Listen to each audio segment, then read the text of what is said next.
Warning, this content contains explicit material not suitable for children.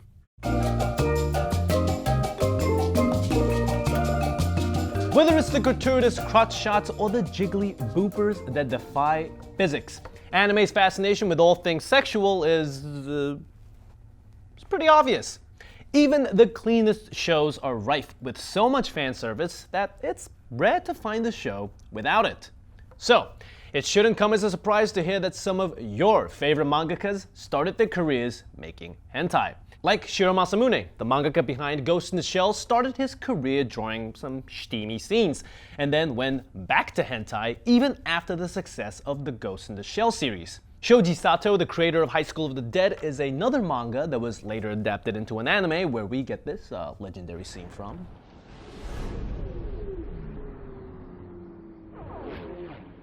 He also had a start in the industry as a hentai artist working under the pen name of Inazuma. Even Boichi, the illustrator of Dr. Stone, a manga for people with galaxy brains, has put in some time drawing for some, H materials. There's a symbiotic relationship between mainstream manga and hentai, with creators flexing their muscles across both genres. Some generous mangakas even make their fans' wildest dreams come true by creating doujinshis featuring their favorite characters. Also, just as context, doujinshi is a Japanese term for anything that's self-published and doesn't always necessarily mean hentai. So, I want to spend some time today to explore the path from hentai to mainstream manga, and even the other way around. But before I get ahead of myself, let's take a quick look at the origins of hentai. You guys ready? Yeah? Alright, let's do it.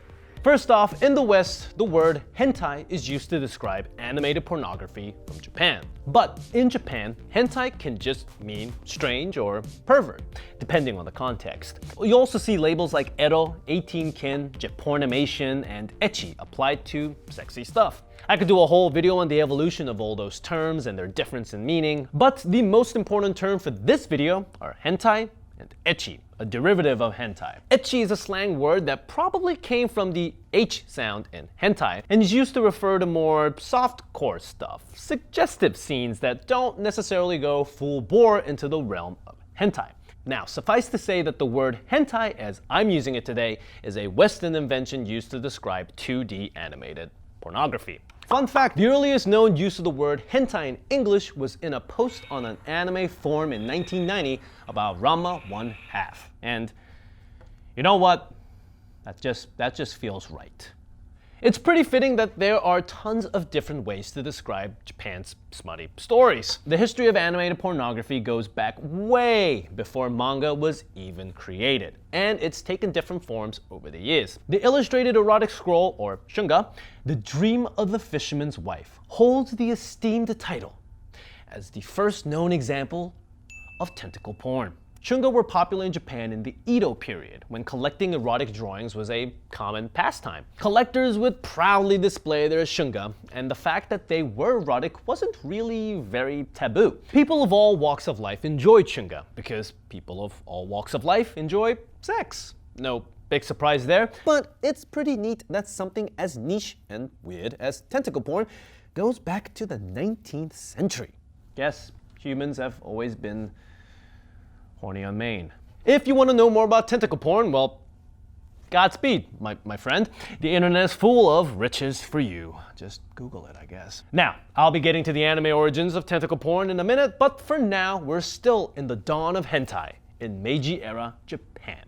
With the opening of Japan during the Meiji period, Westerners brought different cultural values, namely being big ol' prudes. Japanese cultural staples like public bathing were under new scrutiny from Westerners, and Japanese society adopted some of the West's more restrictive attitudes about sex. These ideals were cemented in the form of strict obscenity laws. All of a sudden, sex was taboo, and no one wanted to see your octopus orgy anymore. I'm looking at you. Yeah. Censorship was one major reason shunga fell out of popularity, but the invention of photography dealt the fatal blow. But where there's a cat girl, there's a way. And somehow I really doubt humanity will ever stop drawing people having sex. It's deeply ingrained in our nature. Just ask any middle schooler how many dicks they've drawn in their notebooks. And also there are straight up cave paintings of people doing the big sex, so I'm pretty sure porn will outlive us all. Ain't that right, ripped out Boa Hancock? Despite shifting cultural values, sexy drawings persisted. In the 1930s, ero-guro was the new obsession. The artistic and literary movement focused on grotesque sexual imagery, images of hedonism blended with gore and violence to create an artistic style whose influence can be seen all over contemporary manga, erotica, and art. And is that Bobby? From King of the Hill? God damn, Bobby. The movement's inciting incident was known as the Sara Abe incident. A geisha turned prostitute murdered and mutilated her lover during sex and carried around his genitals in her kimono after the act. Oof. It inspired artists like writer Edogawa Rampo, whose stories featured queer relationships and was then considered deviant sex. Ero-guro can be still felt today. It inspired artists like Shintaro Kago, Suehiro Maru, and Takako Yamamoto. Finally, in 1969, we get Japan's first animated feature with erotic elements, 1001 Nights. It was written and produced by none other than Osamu Tezuka, because you know the god of manga had to have a hand in hentai too. And he did, in the form of furry porn. It wasn't discovered until after his death when his daughter found the sexy drawings in his desk. Damn, imagine that. Getting snitched by your own daughter. Also, just look at these drawings. The man drew snakes with boopers. Snakes with tetes. Just look at it. The man was a genius. And anyway, these sketches have not been published to the US yet. Tezuka took another crack at adult animation in the 1970s. Cleopatra, the Queen of Sex. It was the first Japanese erotic animation to make it to the US, but it didn't see a whole lot of success. You can actually see us talk more about this on our other video essay, History of Isekai. Check it out. Anyhow, Western consumers weren't very interested in erotic animation. They just weren't used to cartoony porn. But that was about to change.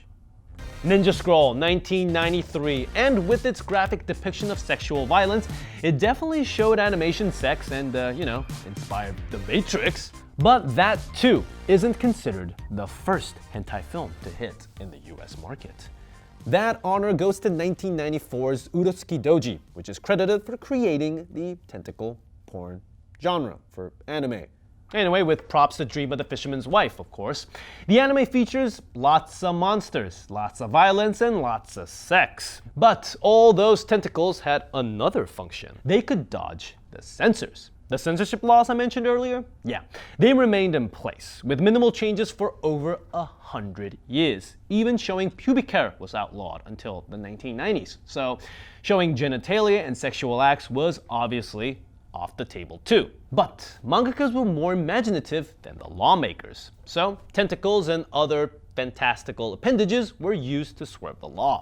Censorship laws may not have changed much, but we've come a long way since Shunga in the Edo period. And we're finally about to enter the golden age for anime in the West.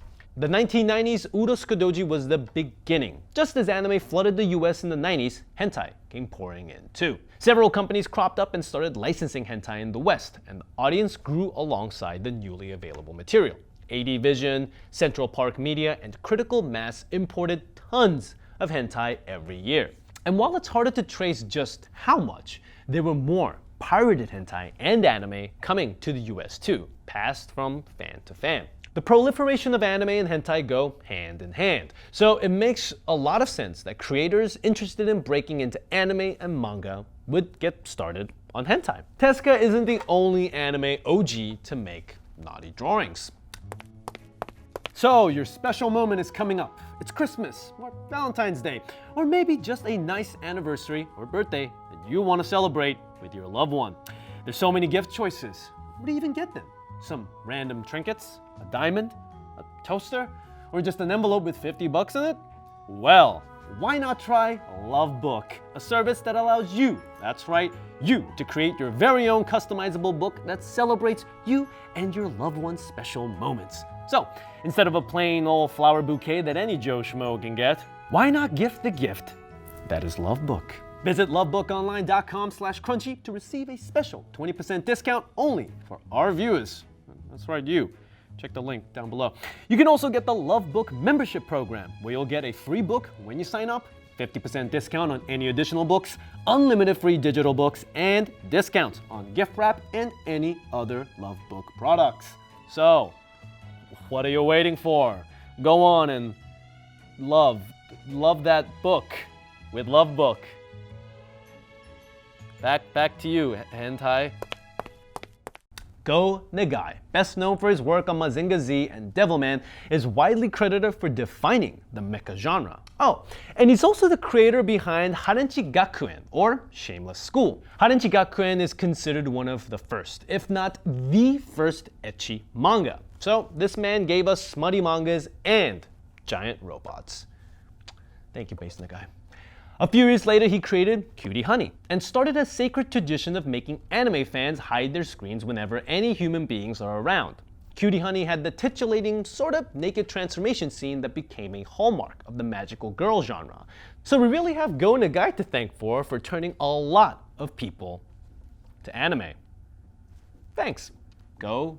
But it's not like the hentai to manga journey is a one-way street. Tons of famous mangakas have started with mainstream stuff and then transitioned into making hentai, or made hentai alongside hugely popular mainstream works. At the end of the day, is there really that big of a difference between drawing dynamic fight scenes and dynamic boning scenes?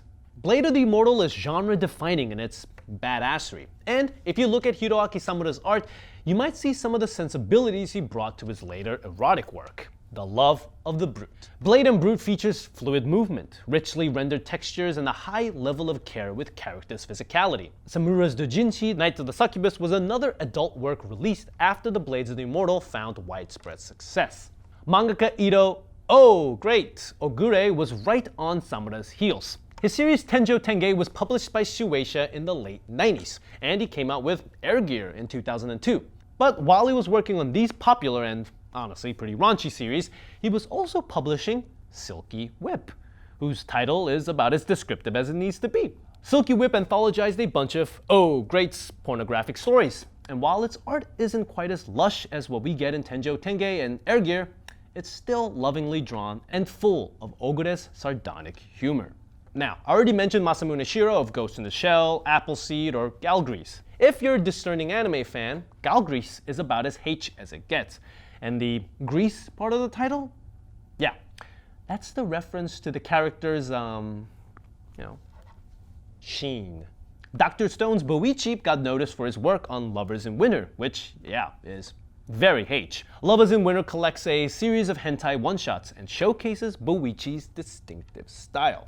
The creator of Hellsing, Kota Hirano, also cut his teeth drawing hentai manga. It took a long time for Hirano to find his place as a drawing assistant. He also honed his skill working on lesser-known projects like High and Low, a sexy World War II spy short originally published in the hentai mag Young King Rs. High and Low's protagonist, a pair of female spies, bear a striking resemblance to Inagra Hellsing of Hellsing and Yumiko from Crossfire. Hirano is known for giving his characters cameos in his other works. Heck, Hellsing is based off an earlier hentai one-shot that he made called The Legends of the Vampire Hunter.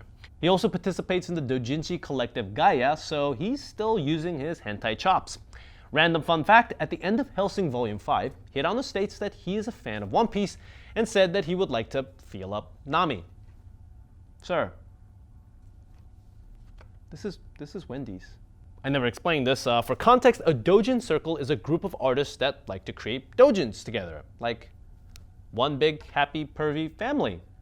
Nozomu Tamaki is another mangaka on this list, and he's very famous for his Dance in the Vampire Bun series. But honestly, this one is pretty easy to guess, you know? When you look at his base art, I'm just saying. And as I mentioned at the start of the video, Shoji Sato, the mangaka of High School of the Dead and Triage X, wrote a bunch of hentai under the alias Inazuma, and is in a hentai group called Digital Axel Works. Fun fact, he was actually an assistant of Koshi Rikudo, who was the mangaka of Excel Works. And just like his assistant, Koshi Rikudo has also created hentai. Wow, it's like a whole hentai legacy. And that's about it. Obviously, there's way more mangakas that are making hentai that I haven't mentioned here. Well, heck, let me go through some more real quick. Okay, so Rei Hiroe, the mangaka for Black Lagoon, publishes hentai under the pen name Tex-Mex, which is a hilarious pen name. Akira Akatsuki, mangaka known for Medaka Box, also has drawn some hentai under the alias of Kuya. Hiromitsu Takeda, the mangaka of Maken Ki, has actually made way more hentai than mangas, and is quite famous in the hentai scene. And lastly, Kiyohiko Azuma, a mangaka who is known for the 4-koma comedy classic Azumanga Daioh and the family-friendly Yotsubato. Even Azuma-sensei has created hentai before. Wow. So, fan service is just the tip of the iceberg when it comes to erotic anime. I think of it as sort of a gateway drug that drags me deeper into the abyss. And that abyss is hentai. But despite Japan and the US attitude towards sex, it's super normal, y'all. Very natural. When mommy and daddy love each other, they just get some tentacles, some beads, sprinkle some NTR, and we're good. Just kidding. Don't sprinkle Netherare. But seriously though, I know I've been making my usual wisecracks and jokes, but we didn't make this video to shame any of these artists. I just wanted to make a fun video about the history of hentai and some of my favorite mangakas who also happen to draw and have drawn hentai. So, just like the legendary actor Samuel L. Jackson once said, Does Samuel L. Jackson like anime? Yes, I do. Hentai too. And thank you so much for watching this slightly racy video. Please be sure to subscribe and be sure to check out some of our other videos on this YouTube page. And you know, the usual good stuff, 14-day code down below, doobly-doo, and comment your favorite hentai. And out yourself as somebody who watches hentai. With all that said, thank you, and good night. See you later, my big titty anime girls.